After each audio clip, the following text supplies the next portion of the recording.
Welcome once again here on the Regional Radio Sports Network. My name is Paul Condry. I'm the president and founder of the Regional Radio Sports Network. Glad that you've stopped by here today. Once again, as always, privileged to put the headset on and hang out with my longtime friend, and I tell you what, one of my favorite people in all of education-based athletics, Tony Natali. Tremendous coach during his many years here on the campus of Bethel University in Mishawaka, Indiana. Now he is the AD, so we welcome you to the second edition of the Tony Natali Show. Tony, it's been an exciting time here on the Mishawaka campus. I know a lot of teams off to great starts. Obviously, the men's soccer team ranked #1 in the country, certainly playing well. The volleyball team off to a rip-roaring start. Women's soccer, Jason Freeman's done a spectacular job there, and men's and women's tennis getting underway. You got the ball. Tell us what's happening here with the Pilots. Well, it's been a great month of August, that's for sure, Paul. We've enjoyed a lot of success on the field, on the courts, but more importantly than that, we have great kids, and just excited to get the year started. We had our all-athlete meeting a few Sundays ago, and just the culture in that room and just the vibe in that room was just very exciting as we talked about Jesus being first and being at the center of what we want to do, and then looking at the success we've had on the floor and on the court. But, yeah, it's been a great fall so far, so we just want to keep it going. When you look at trying to set your job is to set the table for the coaches. You've been in that position as an assistant coach as well as a head coach. When the AD sets you up for success, you're going to have success if your heart's in the right spot. Yeah, I mean, that's exactly what I try to do, is put them in a position to be successful in any way I possibly can, whether it be through admissions or financial aid, or whether it be just for the culture and the experience on their team. But it's been great. You know, the fact that our women's volleyball team is 11-0 starting out and ranked number 16 in the country, is best start in school history. So we're excited to keep that rolling. And like you mentioned, our men's soccer team, Tiago Pinto's squad, ranked #1 in the country, and they're 4-0-1, tying a really good Oklahoma Wesleyan team a few weeks ago. Jason Freeman, as you mentioned, man, just doing a phenomenal job. And the fact that women's soccer team is 4-1 right now, and then have another big game coming up this week with Michigan Dearborn. So we've got off to good starts there. Jamal Henry's got his tennis teams, men's and women's teams, off to a 1-0 start with a conference win against Mount Vernon. Women's team receiving votes in the nation. So we're just excited by what I've been able to do, and we're excited to see how God works as we move forward. And one of the ways things can really work, if you're a fan of the Pilots, and especially if you're an alumni, one of the most important things you can do as an alum is to be able to give back. Whether it be financially or give back in prayer. And I want to talk about that because I think that's a pivotal part that we need, especially in Christian education right now. As a matter of fact, higher education, for all intents and purposes, that is the most important thing we can do if you were an athlete here at Bethel University and you had a great experience, wouldn't you want another athlete following your footsteps to have that same type of experience, same type of opportunities? And I think it's pivotal that our alumni give back to this institution. For sure. I mean, I think a lot of that, honestly, Paul, is that I don't think they know how. I don't think they've been taught how to do that in today's culture. So one of the things we're starting this year, it's the first year we've done this, it'll be interesting to see how it goes. But I've instituted a pilot club initiative with our current kids. So I talked about this at our all-athlete meeting, and our coaches know this, but freshmen, athletes that are here right now, at some point during the year, they're expected to give me $5 toward our pilot club. Sophomores, $10, juniors, $20, and seniors, $30. And it's not about the money. It's just about creating a culture where they're used to giving back for what they've been receiving. And my thought behind this is after 4 years, after they do this, they've now developed a habit of giving to the institution that's given so much to them. Now when they graduate, they'll continue that habit, hopefully, and give back to the programs and the coaches that have just invested so much time in their lives. So we'll see how it works, but that's what we're excited about trying. Well, I think God's going to bless this initiative. Because if you look at Malachi 3, it talks about the importance of tithes and offering, and when you're willing to give God that opportunity to bless you in return, this is an absolute no-brainer. And if you're a former athlete, I know there's a ton of former pilots out there. We've been doing men's basketball for well over 2 decades now, and we've been blessed to go on the road, have all kinds of opportunities. When you were working with Coach Mike Lightfoot, when he was the AD back in the day, and it was so many things that we got a chance to experience. Now I'm seeing some of those athletes are grown men. They've got families of their own, but still some of their responsibilities, still lives to help those who put you in that position. And I would really encourage, as a matter of fact, quite frankly, I would say, hey, you need to help when those opportunities arise. And this time, where we're at in education-based athletics, we need your help. Well, we have so many student athletes right now. You know, we're past our 500 plus with our total number of student athletes, and we've grown. But we don't want to lose anything we've been able to do. We have the personal touch, what we do, and we really want to give these kids the best possible student athlete experience we possibly can. So, anything that can be done to help us in that way financially, definitely praying for these kids. I mean, today's world, these athletes that are here need a lot of prayer just to continue to fight the good faith and to continue to be what they need to be light in the world. So anything anybody can do through prayer and just supporting that would be great.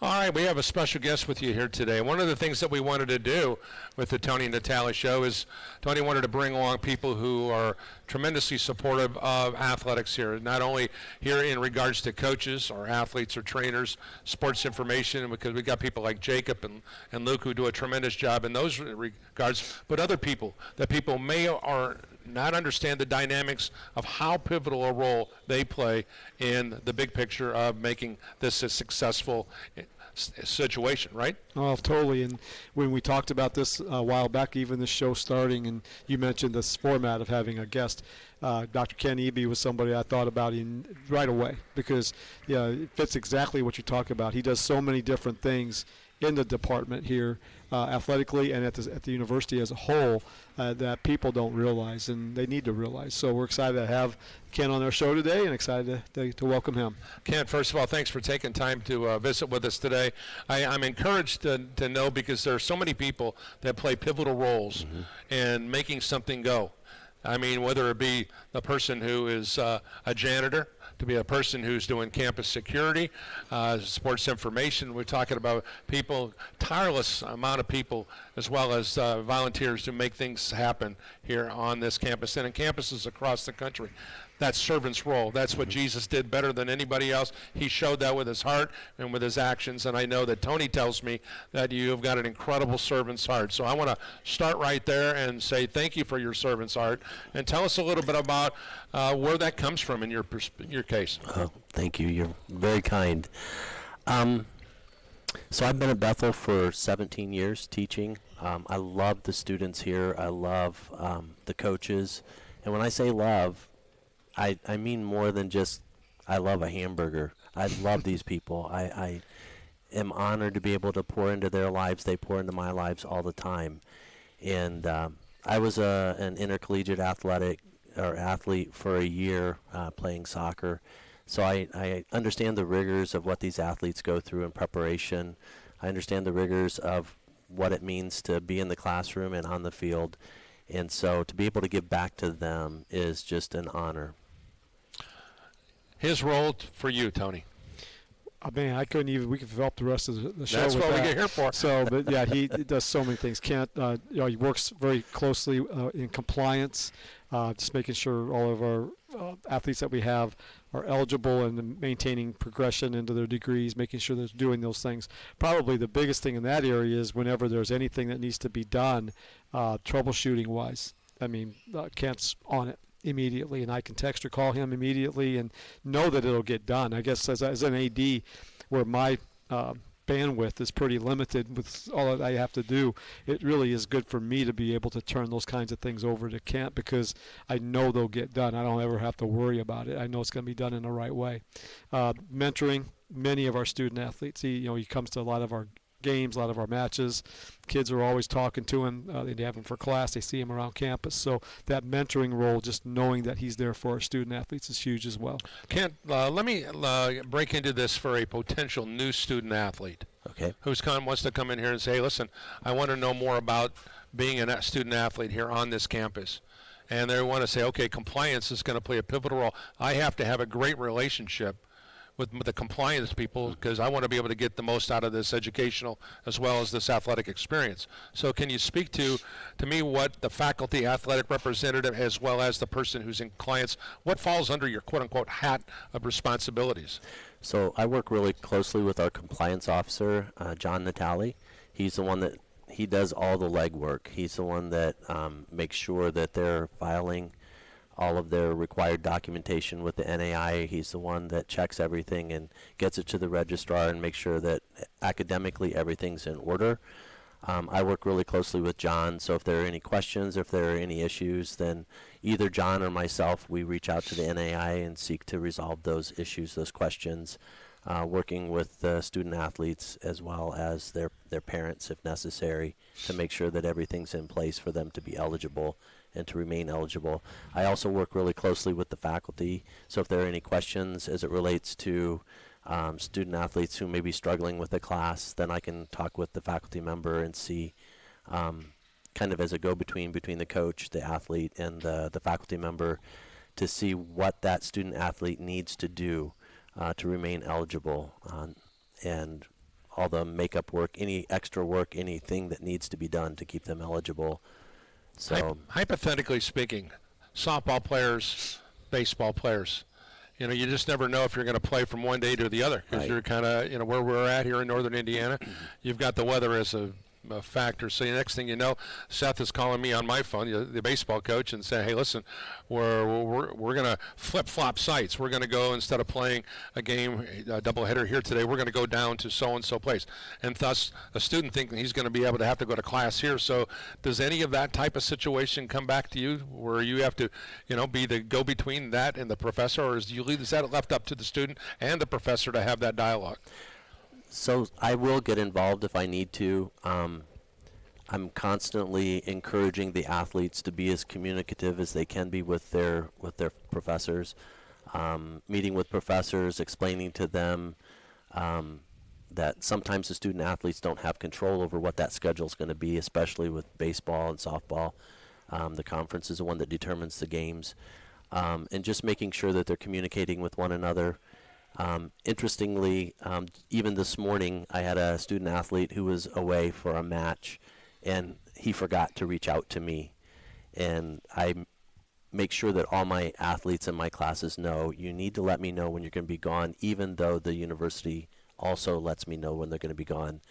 And he texted right at the beginning of class apologizing, saying, sorry, I forgot to reach out to you. What do I need to do? So I was able to make that connection with him and make sure that he's current on everything that's required for class. Yeah, I think that we all want our student athletes, we all want as our kids, we raise kids, that we want them to have some personal responsibility that, hey, listen, I need to take care of my business. There's a fine line of balancing between, hey, listen, I'm being responsible, but we don't want to enable as well. And so Right. there's that. So how were you able to discern that based upon this just personal relationship with the students? A lot of it's personal relationship. I have a lot of them in class, and I spend a lot of time with the teams and the coaches, just getting to know the student athletes.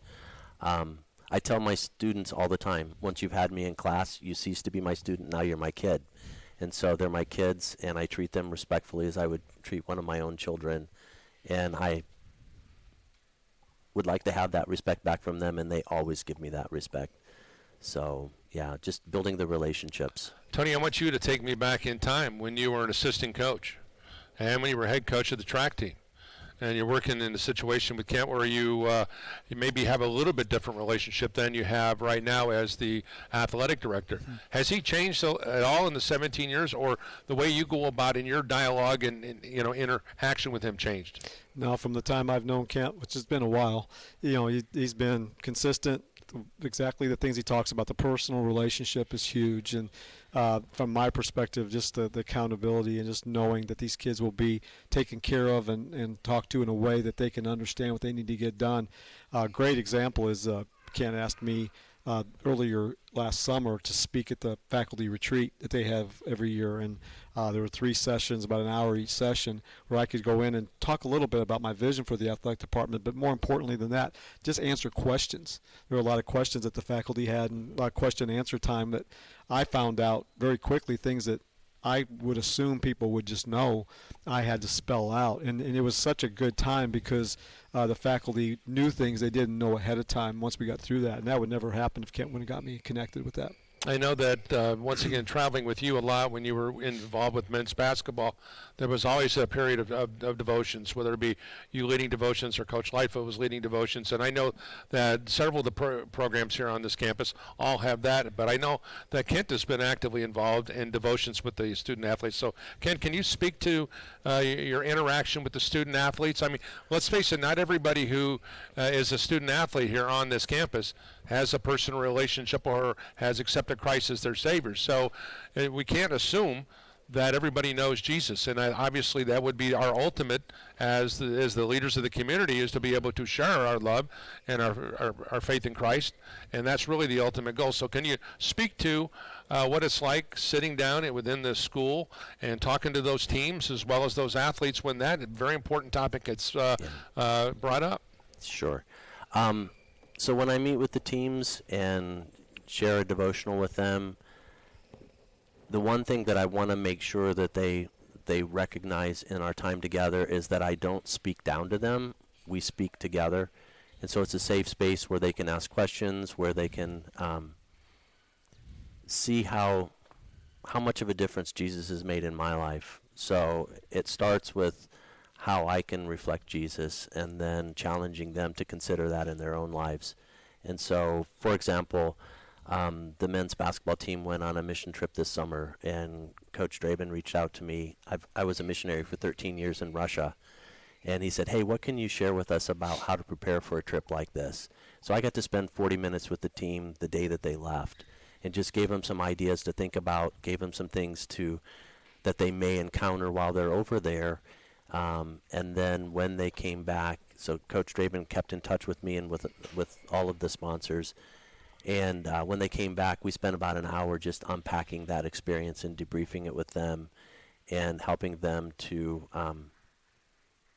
make sense out of it all, not only mentally and emotionally, but spiritually.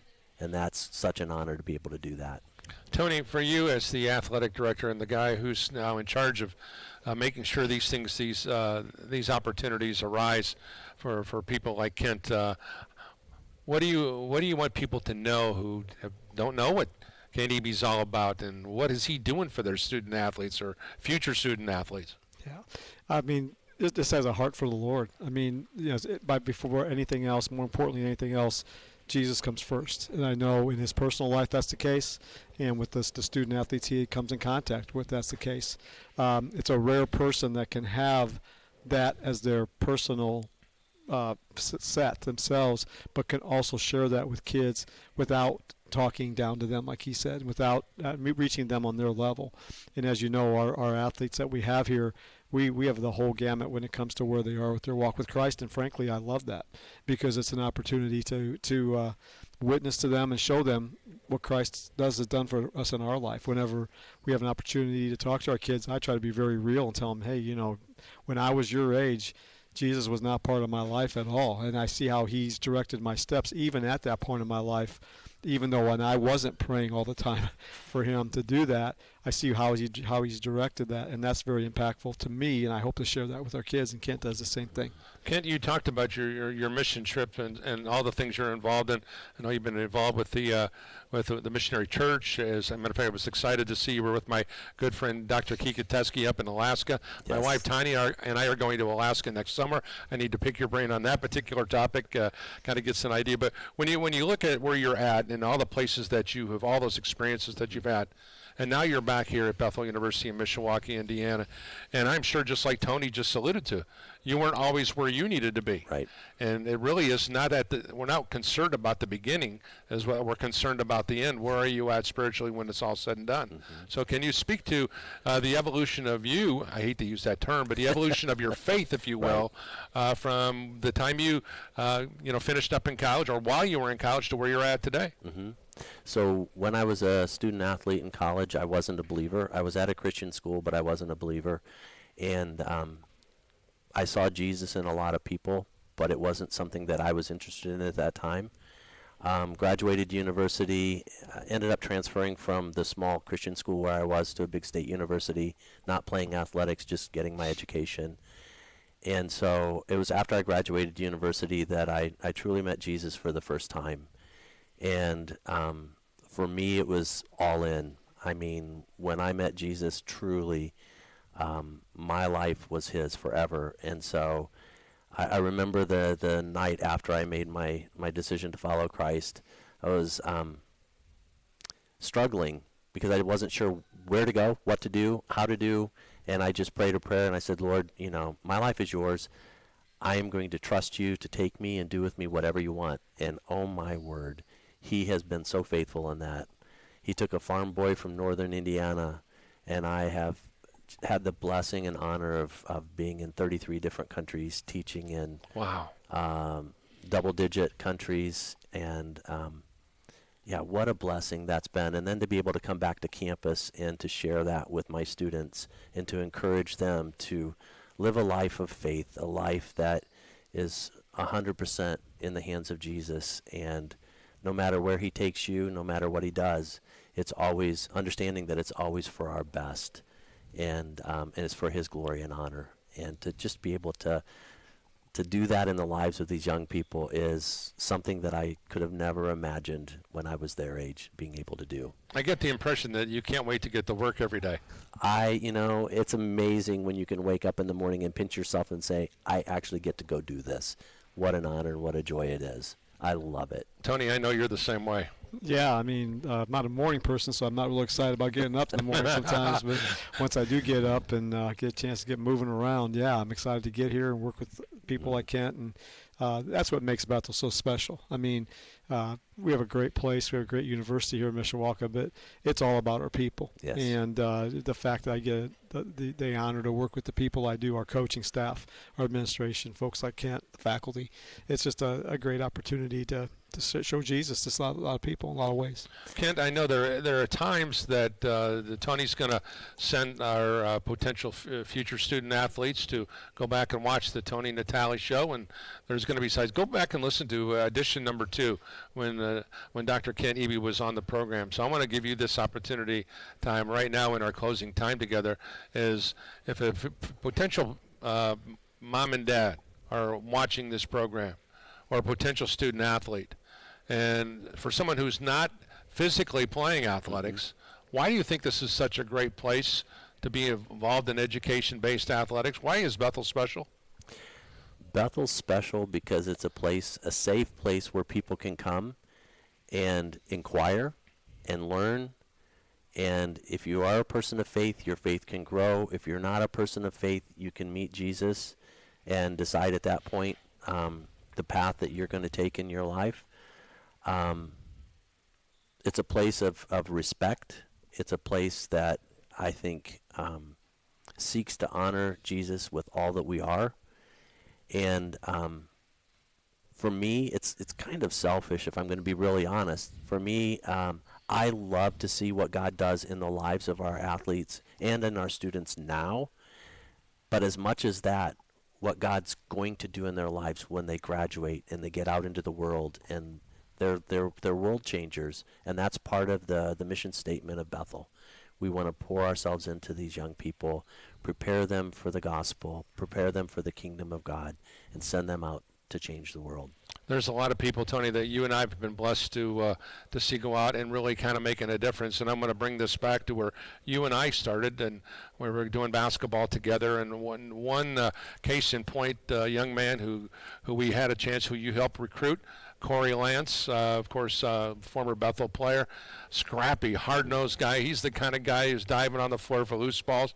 But Corey, what he's doing over at Transformation Ministries, but that faith of Corey Lance was honed in by the dynamic spiritual experience that he had here at Bethel. And I think I'm probably safe to say, and say this to you too, Kent, that with those type of experiences, that's the kind of things that can happen. Oh, for sure. Corey was always on the floor, including one time in pregame when his dad was out here as the AD mopping the floor, and he fell and hit his head and got a concussion, couldn't play. Yeah, I remember that really well. But yeah, probably better than he does. But yeah, he has made so much of an impact with the kids here in the local community, and to see what he's able to do over at Transformation Ministries, and now they have a gym over there, and the expansion he's been able to do. He has a heart for the Lord, and he has a great family he comes from. But I do believe a lot of that was honed in by his time here at Bethel and what he's been able to do while he was here. Dr. Kent, thanks for taking time to be with us here today. Continued blessings on what you're doing here. Thank you. It's my pleasure. It's totally awesome. Yeah.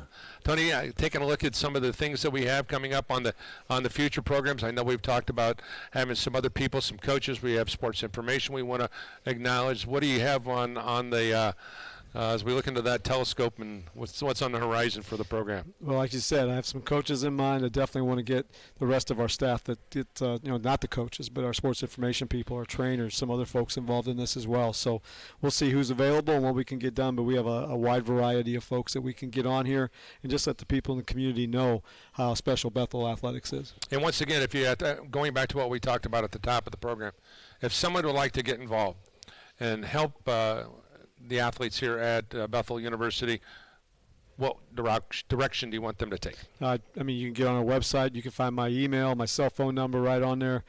Give me a call, drop me an email, text, whatever you want to do, and I'd be happy to get back with you and meet with you, and we can go from there. But we'd love to have your support in any way. You would find that our student athletes are tremendous young men, tremendous young women to invest in, and they will be, as Kent said, they will be world changers by the time they get out of here for sure. That's going to do it for edition number 2 of the Tony Natali Show. Special thanks to Dr. Kent for Tony Natali. My name is Paul Condry of the Regional Radio Sports Network. Thanks for joining us here from Bethel University in Mishawaka, Indiana. God bless you all.